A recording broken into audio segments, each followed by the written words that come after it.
baluka moyen bakende ko se faire enregistrer na Kabinda na Rai ba messe ezali batu bazate ba responsable holande bazoka kozwa bango bakende ko se faire enregistrer message na biso kozala mu pousse to sali nini so ba fingi bino kotala bango kaka bo répondre te holande na lingi ordre ezala to kei to pesi parce que ba militaire bazamuna bazo sécuriser de biso so bango bazo na intention bino bokota na wengo ça désordre te to ça la désordre tokani allez banero liboso. C'est à titre du deuxième rappel que l'honorable Djebouambou Tunjima et les notables de la commune de Kinshasa, accompagnés des sportifs de cette municipalité, sont allés faire un appel à l'ordre aux commerçants et commerçantes, conformément à la lettre du commissaire général ayant le sport dans ses attributions, portant annulation de l'occupation de ces stadiums au profit de la jeunesse chinoise. Porteur d'un message de paix, l'élite de la commune de Kinshasa, l'honorable Djebouambou Tunjima, s'est exprimé en ces termes.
Batata, ba maman, bandeko, ba commerçant na ba commerçante.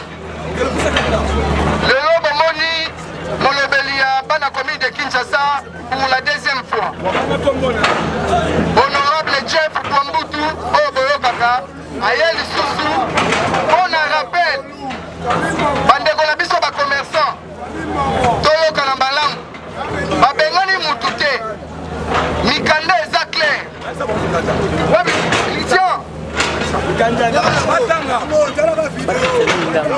En place ezali vide bokofutaka te eloko moko te ezali bongo Kabinda na Rai na Kalembelembe ezali ya ofele papa gouverneur apesi bino ofele jusqu'à tel enceinte que misala ya marché kosila oyo ezalaki terrain bapesaki yango mpona 3 mois eko coïncide bomoni covid mpona pandémie baarrêtaki baactivité sportive mpona contamination mais lelo oyo nous tendons vers 21 mois et quelques jours yango nakendaki epai ya ministre bajeune ya quartier bayaki komona ngai matata ezali makambo ya kosakana te mukanda oyo mukanda mosusu ya projet yango eza te bokozela na malembe nyonso basi basite wana ezali bien déterminé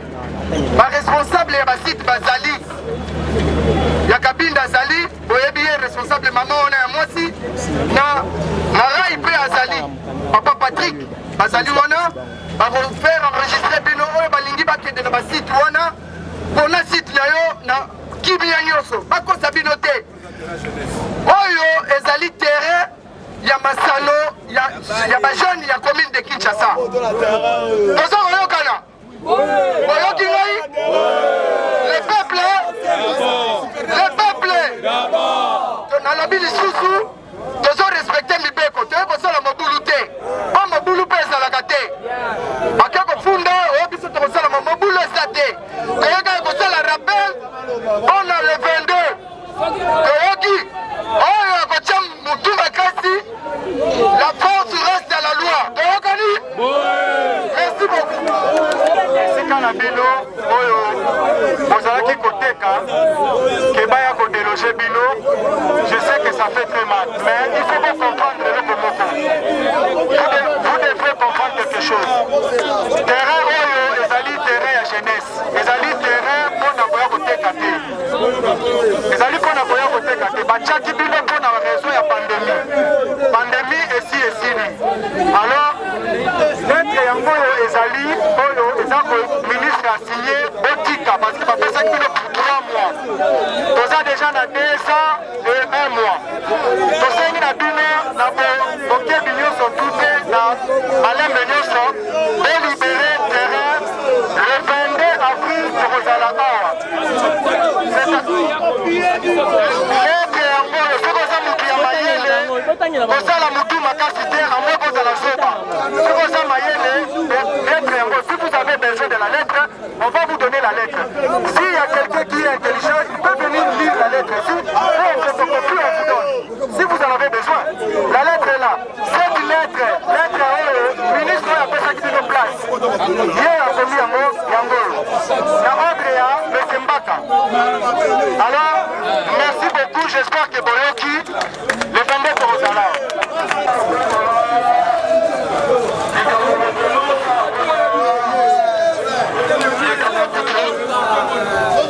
honorable Jeff abengi bino maître Pousse Raphaël abengi bino nouveau départ pe ebengi bajani nyonso mpe ya commune ya Kinshasa le 22 avril toya na 10h liboso ya place de la foi to récupérer terrain na biso tozali na lettre awa oyo baministre akomelaki biso bazongiseli biso terrain na biso bobanga eloko te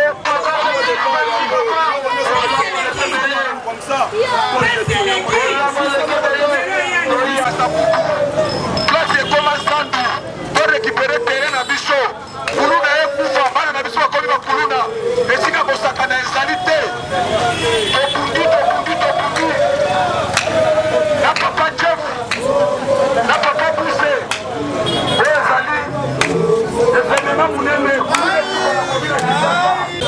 likambo ya place ya la foi ezali likambo ya mwana nyonso mpe akomi na Kinshasa yango honorable chef abengi bino chef d'état abengi bino le 22 avril maître Buse Raphaël commune ya Kinshasa mpona bana commune ya Kinshasa abengi bino le 22 avril na 10h commune ya Kinshasa ekokufa te toboyi kuluna attention na kuluna tozali kobenda matoi honorable chef aza kobenda matoi maître Buse Raphaël azobenda matoi tozwaki appel tokotala appel ezalaki noble eza ni parti politique ni tendance eza affaire na bana commune ya Kinshasa namonaki c'est bon nasali salongo mbanga mpona salongo oyo naye komarche mpona korevendike terrain na biso ya bana commune ya Kinshasa yango bomoni nga na honorable likambo ya place ya la foi ezali likambo ya mwana nyonso mpe ya commune ya Kinshasa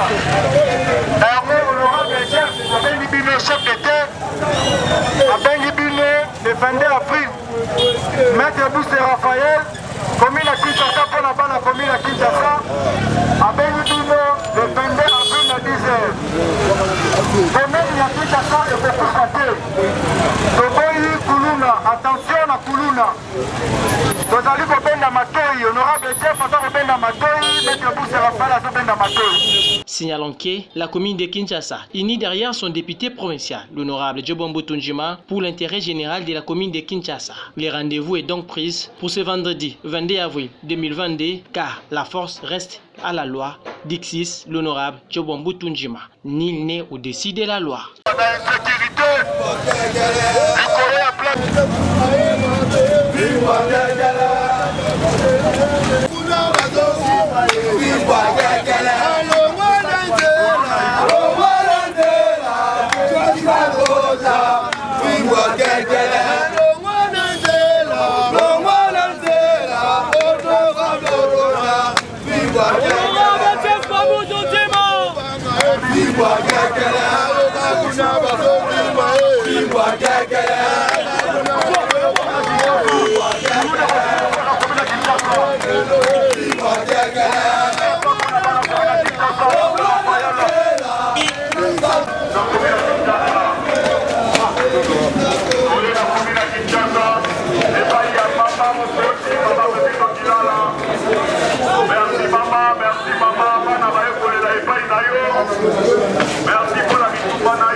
Plein de bonnes choses. Merci beaucoup, honorable. Merci beaucoup.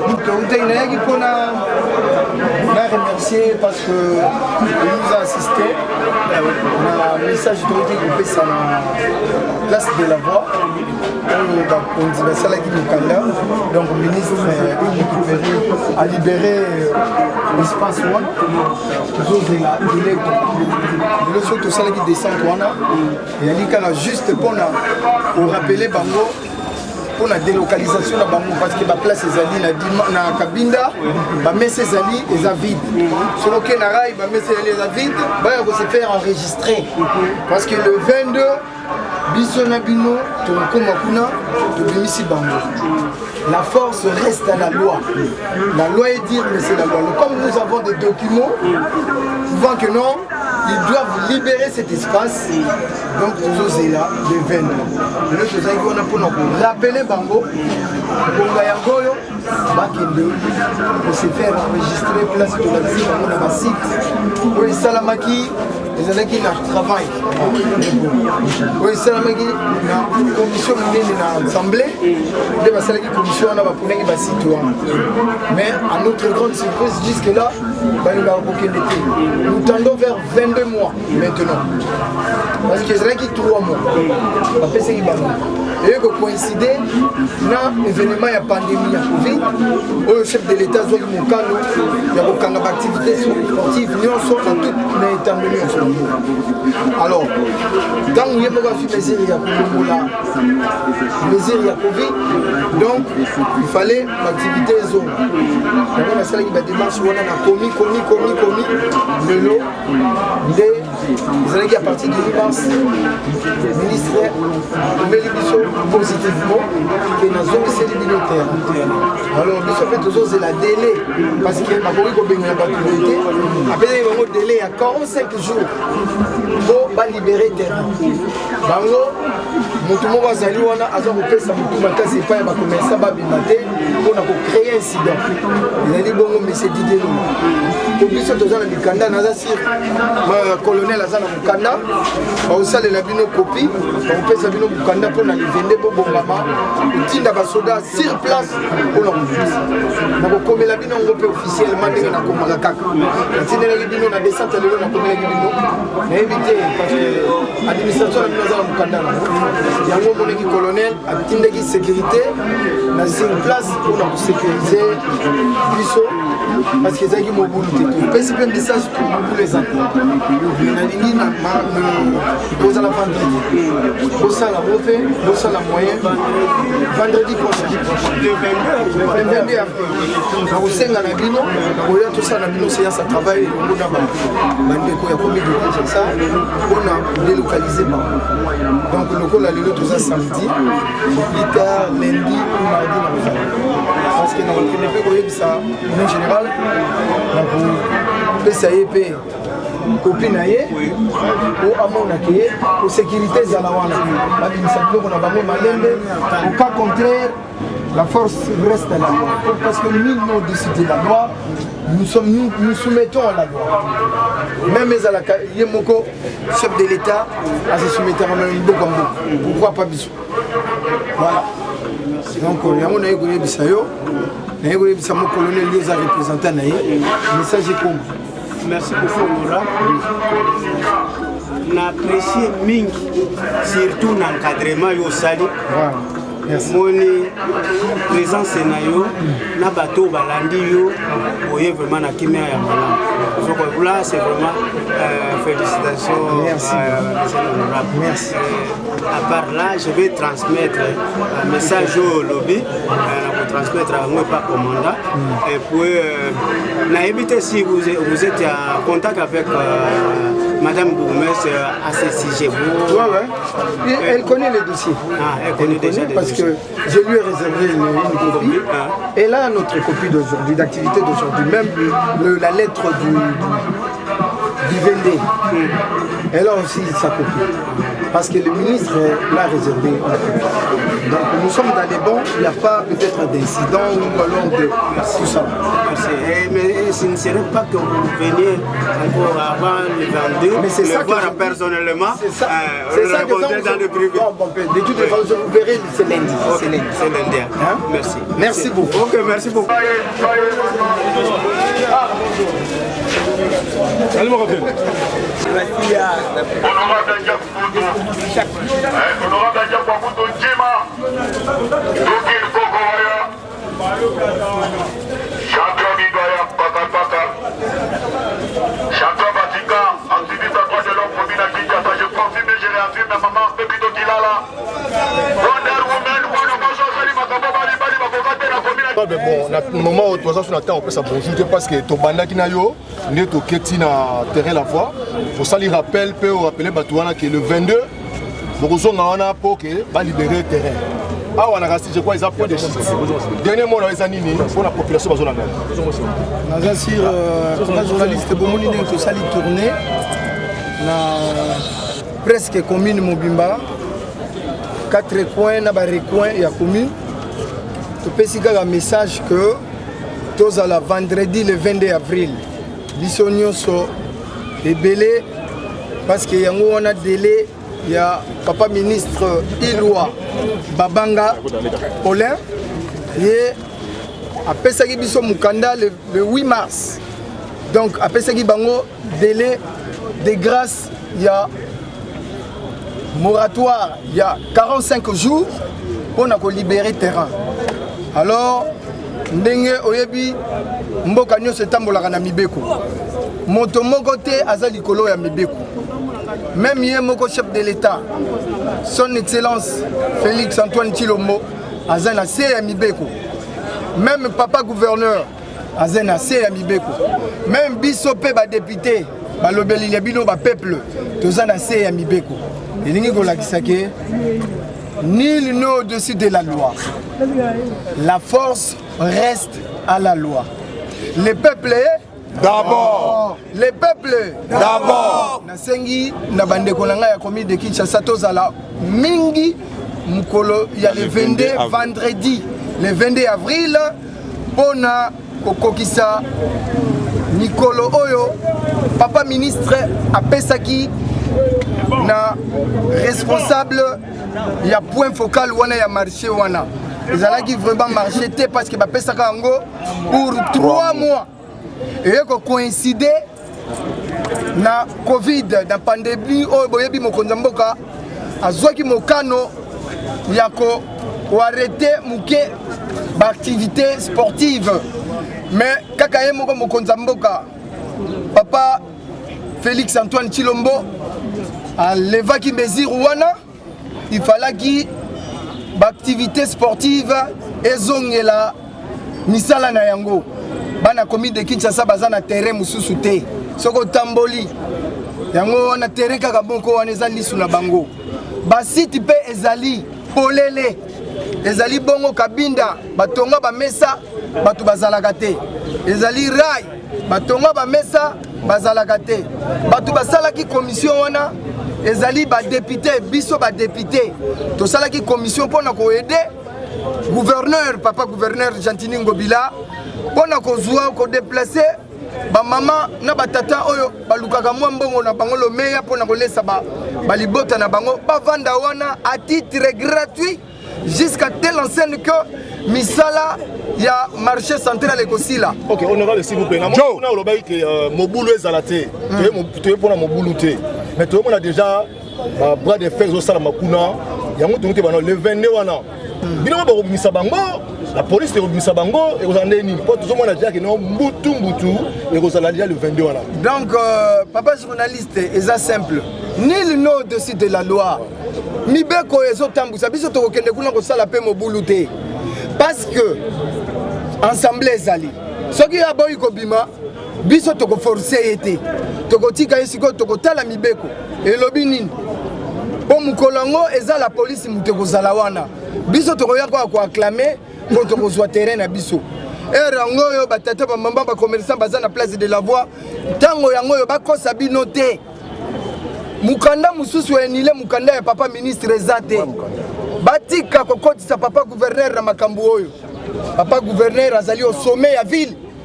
Ye mutaza ko kamba. Azana ba collaborateur na ye ezali bongo ba ministre. Mutu na mutu azana tâche na ye.